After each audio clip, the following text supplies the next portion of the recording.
New York fans can be tough, but there was a connection we had with the New Yorkers. I think we were one of the most beloved teams in New York history. I just think we had that kind of appeal. We had the power, we had the speed, we had the pitching. So it was an amazing team to watch, and it was an exciting team to play with. The captain, Keith Hernandez, the New York Mets first baseman from 1983 to 1989. Welcome back. Welcome back to Guardian of Chaos, the YouTube channel, here for Chaos Corner. Another episodic YouTube adventure on story time. Drop an elbow on that like button. Much love and respect to everyone that's here. One man, unique, unedited, unscripted, raw dog for you, the fans. Here in the lounge of Chaos headquarters. So sit back and relax, grab a snack, grab a beverage. Shout outs to my mods, the OTS Tribal Queen, and my brother from another mother, Austin Nance. Story time. Let's relax. As I said, grab a beverage, grab a snack. The sun is shining! Even though it's, baby, it's cold outside. The Kings of Queens. For as glorious a career as Keith Hernandez had, there remained two gaping holes, injustices really, in his baseball resume. The first should be seen as the obvious. When you're the very best fielder at your position in the nearly 150-year history of Major League Baseball and can hit like the batting champion Hernandez once was, you belong in Cooperstown. Tim McCarver, the Hall of Fame announcer during Hernandez's entire tenure with the Mets, called him the Baryshnikov of first baseman. And in his book, Oh Baby, I Love It, he wrote, few athletes have the talent to do spectacular things routinely. Keith has that kind of talent. Aside from his ability to pick it at first base and make diving plays to both sides, his daringness and agility in consistently getting the lead runner on sacrifice bunts at second or third base was legendary. He was to first base what Bill Mazeroski was to second base, Ozzie Smith was to shortstop, and Brooks Robinson was to third base. All three Hall of Famers. All three the very best all-time defensively at their positions. Hernandez was the standard by which other first basemen should be measured. By the time Hernandez's career was completed in 1990, there was nothing left for him to accomplish. First and foremost, he helped lead two teams, the Cardinals and the Mets, to World Series championships. He won 11 straight Gold Glove awards, the most consecutive wins of any player in history. He set major league records for the most lifetime assists for a first baseman, and most seasons at first baseman leading in double plays. He won an MVP award, 2 Silver Slugger awards, and the aforementioned National League batting crown. He was a tremendous clutch hitter, proven statistically by his being the all-time leader in the now defunct category of game-winning runs batted in, RBIs, if you will. But most importantly for the Mets, he immediately gave them credibility, not just with his Gold Glove and bat, but with a leadership sorely needed on a perennial losing team comprised mostly of younger players and a few malcontented veterans. Or malcontent, I should say. He was a field manager, a mentor, a motivator, or quite simply the perfect leader for the mid-'80s Mets.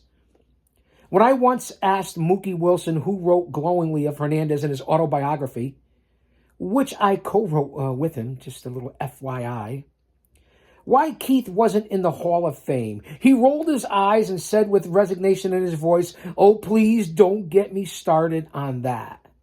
And just to clarify, This is The Kings of Queens, Life Beyond Baseball with the 1986 Mets, written by Eric Sherman, the New York Times best-selling co-author of Mookie, Life, Baseball, and the 86 Mets.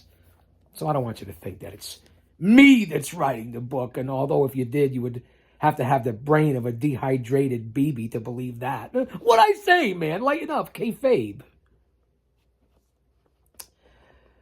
It was obvious from his reaction to the question that Mex would certainly have had Mookie's vote.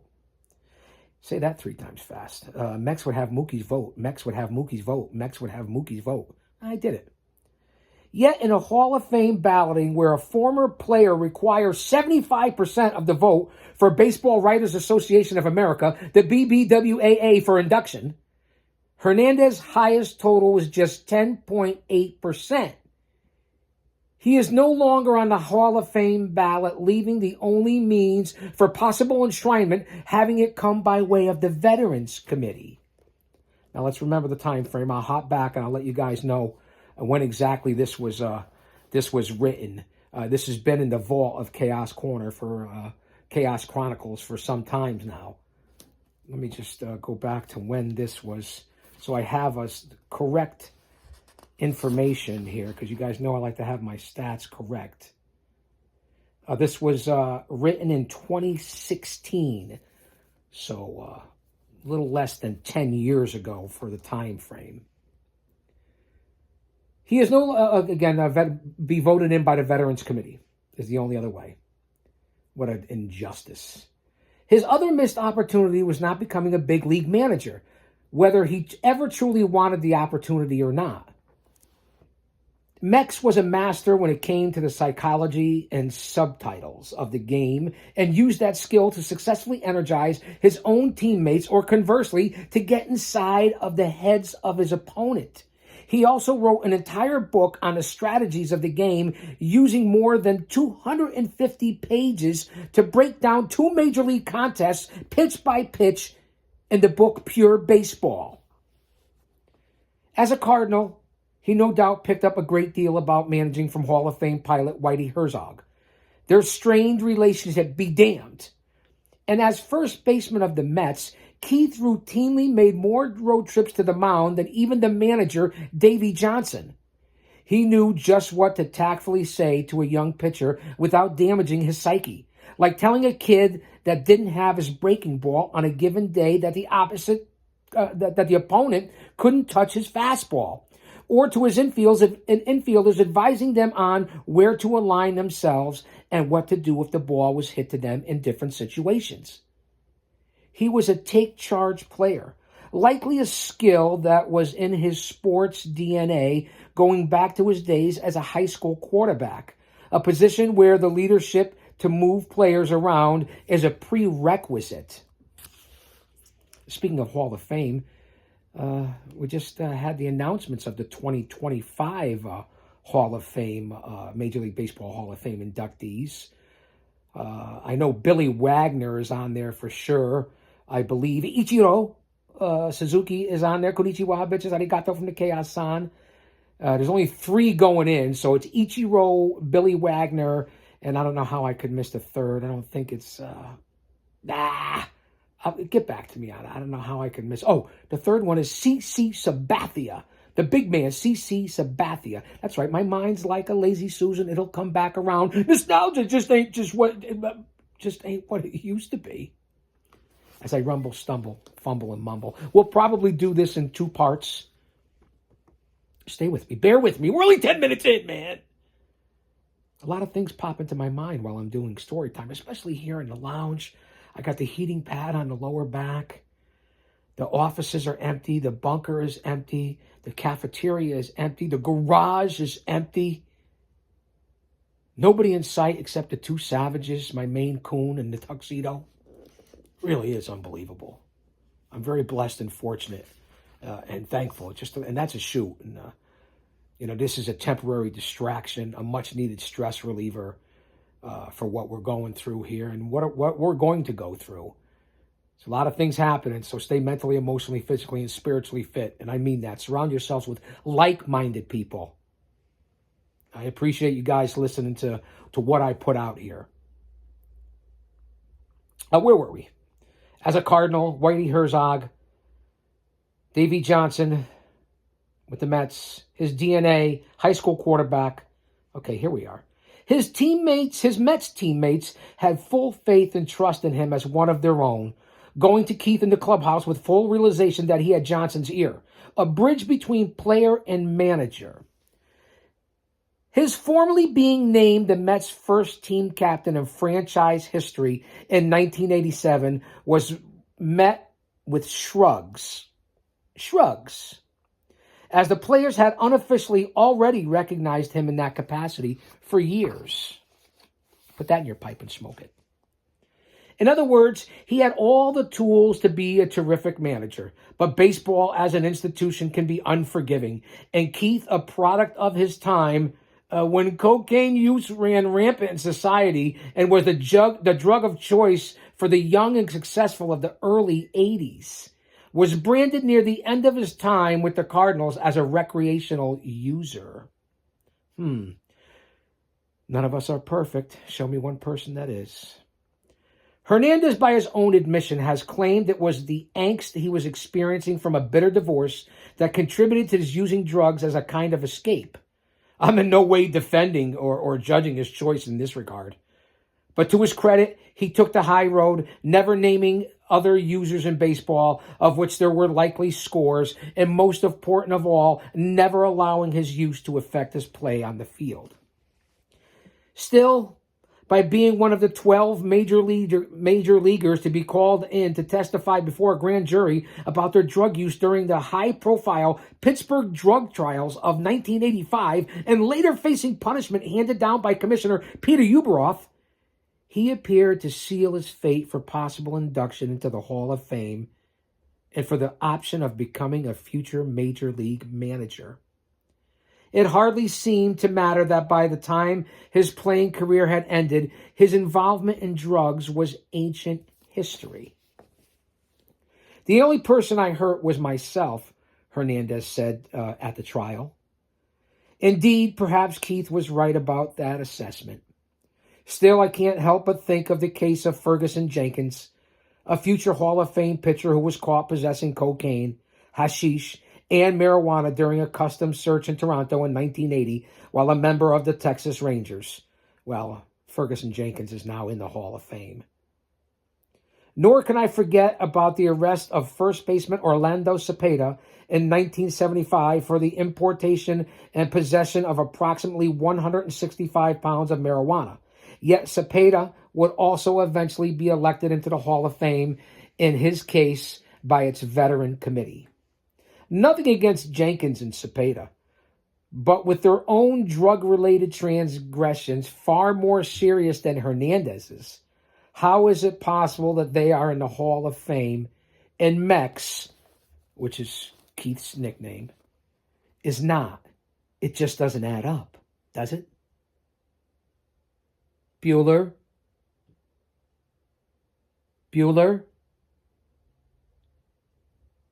Anyone? While managing would certainly appear to be out of the picture at this stage of Hernandez's life, he likely wouldn't even entertain an offer if one came. It would seem fitting that the Veterans Committee right a wrong by electing Mex to the Hall of Fame. Until that happens, Cooperstown will remain one first baseman short. Apologize for my linguistic skills as I rumble, stumble, fumble, and mumble at times and get tongue-tied. What'd I say, man? Talk about Keith Hernandez.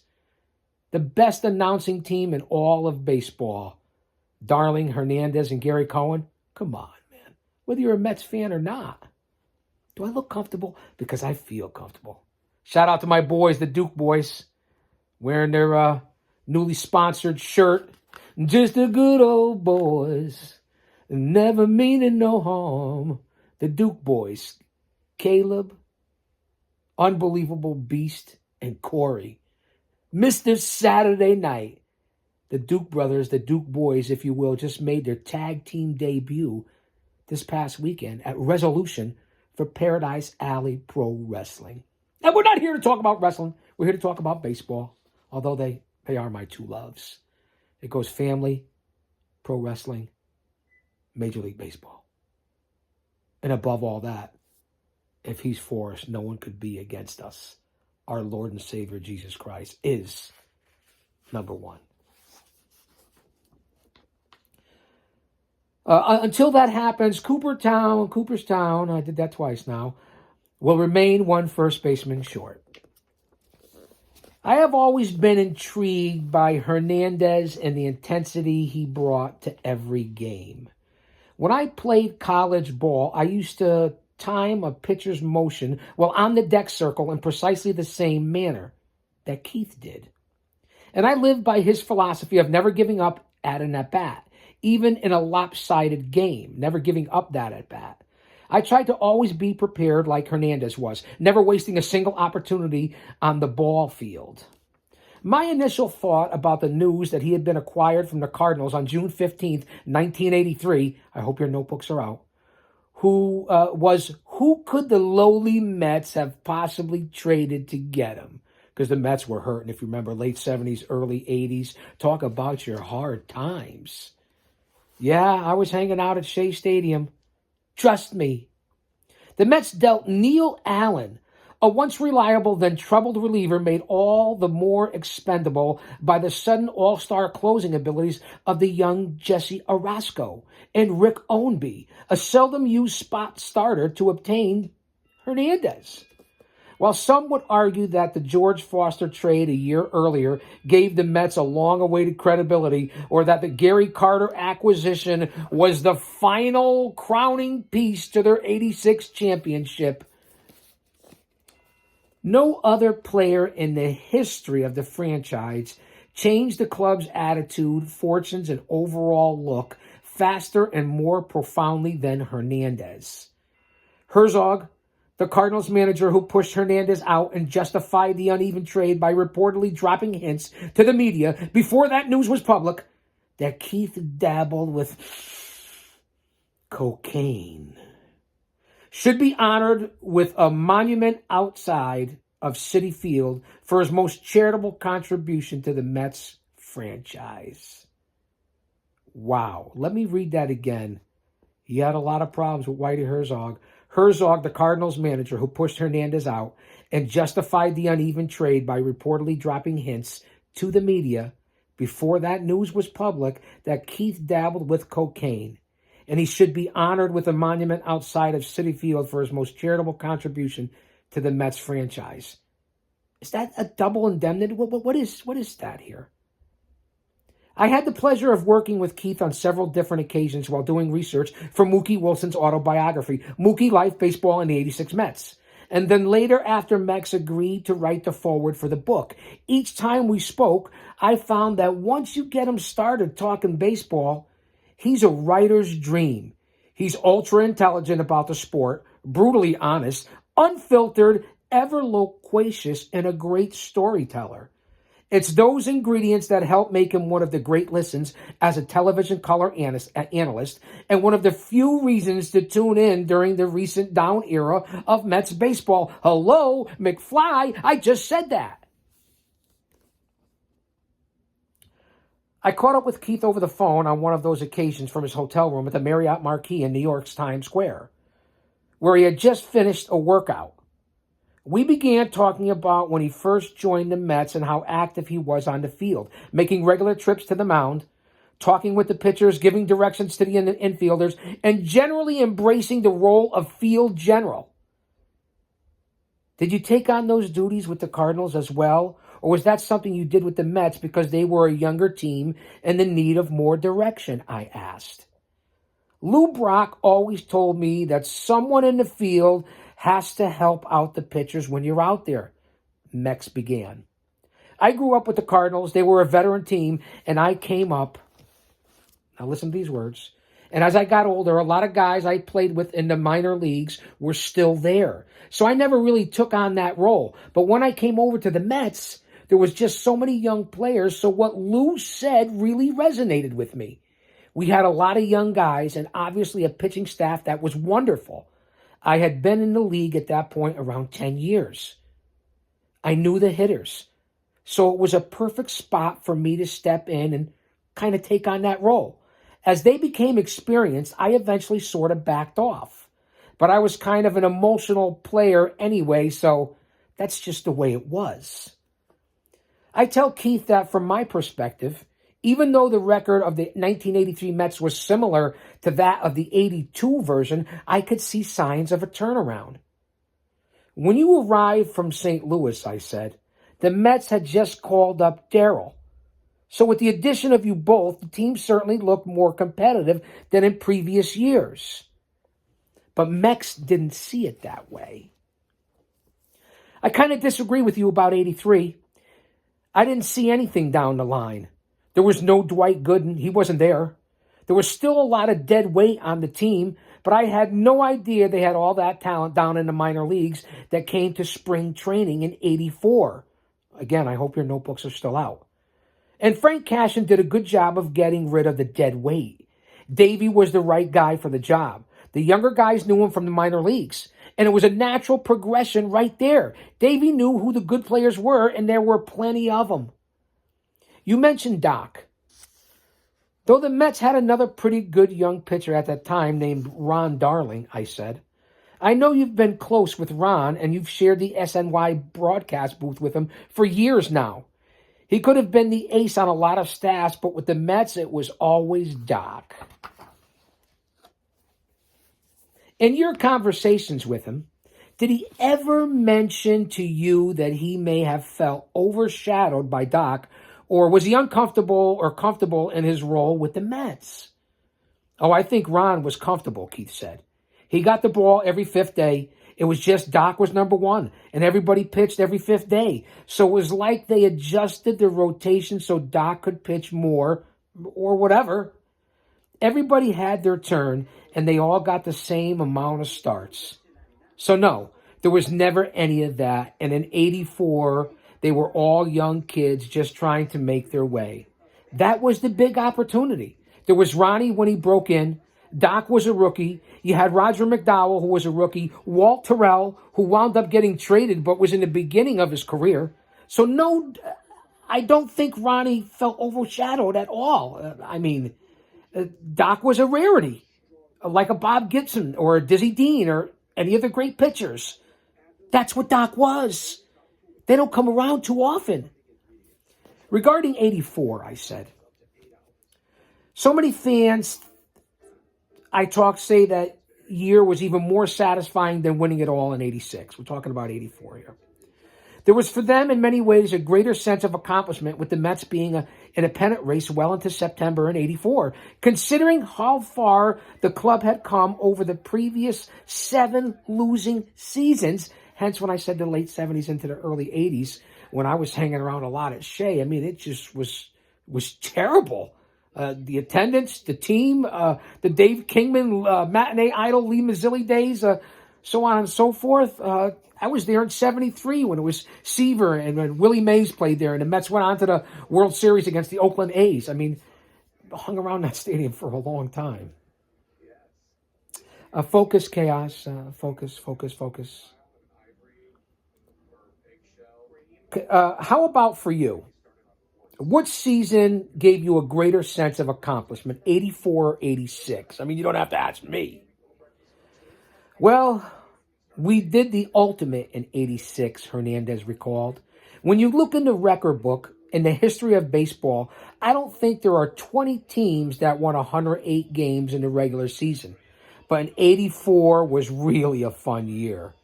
It was a year when the team was primarily young. There were just a few veterans on the team. Foster, Mookie, myself. Didn't have Gary Carter then.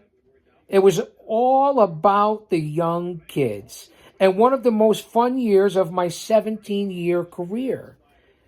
It happened to be one of the best years of my career, not only as far as runs batted in, but also for clutch hitting. It was a good, solid year for me. It was so much fun and was the beginning of things turning around. As Frank did the right thing later on by getting Gary Carter, Bobby Ojeda, and adding to our team. It's always seemed to me, I said, that after the Mets had more wins over the 84 and 85 seasons combined than any team in baseball, that winning the World Series in 86 was like a coronation. But 84 just came out of nowhere. Hernandez, perhaps thinking bottom line, took a moment to reflect, sighed, and gave a simple final analysis of the 84 season. Well, we couldn't beat the Cubs that year, he said. They were a veteran team and they wound up winning it. That happened to get Rick Sutcliffe, who went 16-1 for them. They happened to. 16-1. Without him, we would have won the division. That would have been something. Talk then moved to Gary Carter's acquisition from the Montreal Expos following the 1984 season. Carter was acquired in exchange for a good deal of young talent. Hubie Brooks, Mike Fitzgerald, Herm Winningham, and Floyd Yeomans. But many pundits saw this as the final piece of the puzzle for the Mets to finally jump over division rivals like the Cubs and the Cardinals. Talent-wise, Carter was a massive upgrade for Mets catchers, Fitzgerald and prospect John Gibbons. But the media, not to mention some of the Mets, wondered if the kid might disrupt some of the chemistry that they had built up over the previous 2 seasons. You always got to worry about the chemistry. I can agree with that. The all-star catcher was called Cam Carter in Montreal by some of his teammates for his perceived nerve-ending thirst for publicity. Some in the media also wondered if Hernandez, the de facto leader of the team, could coexist with a larger-than-life Carter. In retrospect, Mex could only find the positives of the trade. What was your initial reaction to the news, I asked. My initial reaction was elation, Mex answered, as if I had asked an obvious question. Gary, not only because of offensive numbers, but his defensive skills, and most importantly, his handling of the pitching staff was just made to order. Gary called a very aggressive game. He took charge. He was the perfect guy for those young pitchers. He just fit the bill in every possible way and gave us another power bat in the lineup with Strawberry. So it was all good. It was all a positive. Mex then gave Frank Cashen credit for pulling the trigger on the deal. Frank wanted to win, Keith said. Cashen had already won with Baltimore, but his crowning glory of his career as a general manager was turning the Mets around into a world champion. After 7 years as Sellers, what he did was really quite an accomplishment. And to do it so rapidly was impressive. We talked about how Carter was just another one of the Mets. Really, that's basically what he was. He really appealed to the New York fans at that time. The Yankees the Yankees including, Don Mattingly, Dave Winfield, and Rickey Henderson were very good, but didn't draw nearly as well as the Mets. Let that marinate. This is history right here. That's why you're better off when you walk in here than when the fuck you walk out. So you know something, learn something. So the next conversation that you're involved in at a venue, a ballpark, a family gathering, a sporting event, a club, a pub, a restaurant, you know what the fuck you're talking about. I apologize for the cussing.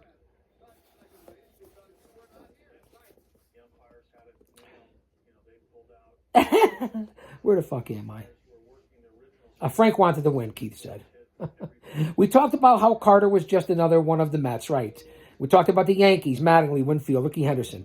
And the Mets were outdrawing the Yankees. It may have been Yankees town in the 40s and 50s, and Yankees in the middle 70s into the late 70s was a Yankee city, a Yankees town, whatever the fuck you want to say. And yeah, of course, into the late 90s, early 2000s. But in the 80s, the Mets owned the city. Oh, yeah, baby. What a time to be in the city. Yeah, I was meandering about. It seemed as if even though the two clubs, with the exception of 86, had similar records during the mid-80s, the Mets were getting most of the attention in town. Was there a cool factor about the Mets that endeared them more to New York? Did the New York fans back then like them more? History says yes. I asked Hernandez. Well, I think everybody loves an underdog, Mex said. And the Mets had always been the little brother to the Yankees, who were still a very good team. But I think our team had mass appeal because of the characters we had. Our team played with a lot of spirit, and it showed on the field. It was infectious. And I think it was infectious for us, the players, as well. We fed off of it. We had a lot of emotional guys that played with grit, and it appealed to the fans. And I really do feel that this is a National League town at heart. And if the present-day Mets could ever consistently field a competitive team out there, they would have the same results as the Yankees. You have to look at the Mets' history, Keith said. You can't look at the Mets now like my generation when they were the 62 expansion team. They've been around now for over 50 years, and it's been primarily losing. There have only been 4, well, now 5, World Series appearances for the Mets. We know that. With 2 World Championships. And when the Mets are down, they're not even a 500 club. They're terrible. So it was perfect timing for us, and it was the perfect team. We were a very, very good club, but we really played with a lot of gutso, and everybody got dirty. A Pete Rose type of team that appealed to fans. That 86 team seemed to enter that season with a lot more swagger than the previous year, I told Mex. What was the difference from the year before, and why was the team, as it turned out, justifiably so confident? Well, Keith said, we were determined. That's why. Keith shot back. We won 98 games in 85 and went home. So we were determined coming into the next year. We were ready. We were hungry. We were ready to go. We came very close to winning the division in 84 and 85, but came away with nothing. Then we came to spring training. Davey made the big, bold prediction that we were going to win the National League pennant and the World Series. I remember when he said that. I went, holy cow. But I think Davey knew what the hell he was doing. He threw the challenge out to us, and fortunately we did it. Comparing the personalities of the 86 team to the 85 team, it seemed like the 86 version was more vibrant. I offered to Mex. Hello. Definitely going to do this in a part 2. We're 34 minutes in. So we'll come back for part 2. I'm wondering if that was because of all the young players became more comfortable in their surroundings. Guys like Roger McDowell, Lenny Dykstra, Hojo, and Kevin Mitchell were coming into their own. And then you have some of the older guys like Rusty Staub, who had retired. And then during the 86 season, veteran George Foster was traded away. Could those have been some of the primary reasons why the club seemed more loose and alive in 86 compared to the previous year, or was it something else? Mex somewhat disagreed with my analysis and then gave me his assessment on the chief differences between the 2 years of 85 and 86. Hold on.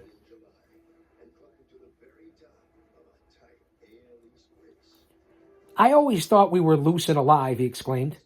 We just became more confident because all the young players like Dykstra, Mitchell, and then Wally Backman coming from the grave to become a quality player. McDowell, Darling, Doc, Sid Fernandez, and Darryl, of course. You can't forget him. They had mostly now had a couple of good seasons. They knew they belonged, so they were no longer young kids. They were no longer scratching and clawing and not knowing if they were going to make it or not. They knew they belonged in the big leagues. Therefore, we were ready in 86. How about the off-field persona of the team, I began. The Mets' hard partying ways were well documented in the book, The Bad Guys Won, which I have in the vault at Chaos Chronicles, and we will be reviewing that. Fantastic book. A lot more details than what we're reading here. Hernandez jumped in right away, sounding slightly agitated by the topic. Everybody makes a lot to do about the Mets being this party team, Mex began. I played on some St. Louis teams that didn't do anything differently. There are always players who aren't going to take care of themselves, but most of the players do. I knew that we played mostly night games, and I knew that I could stay out until 3 or 4 o'clock in the morning if I wanted to perform. But certainly on the road, getting back to the hotel at 11 o'clock, I could not go back up to my room after I was all geared up from the game and go to bed and watch TV. I just couldn't do it. I had to go out. And what better way than with your teammates? It was a fraternity. It really was like a college frat. Met the guys downstairs, talk about the game, have a couple of beers and yuck it up and have a good time. That was normal. It's a long season, a lot of frustrations, a lot of stuff gets inside and needs to come out. And boy, if you sit and bottle it up, and sooner or later you're going to get a nervous breakdown. I backtracked a bit, telling Keith that I had heard again and again from some of his 86 teammates that no matter how late some of the guys stayed out, the team was ready for battle the next day. Well, that 86 team, everybody wanted to play, Mex said. And we're leaving Ray Knight out of the equation, too. Another fiery player that was healthy and had a comeback year. All right, fans, that's part 1 of Kings of Queens. No, not Kevin James. Not Kevin James. Keith Hernandez, the captain. I'll say that to say this because I tell it like it is. Don't you dare miss it. Drop an elbow on part 1. Come back for part 2.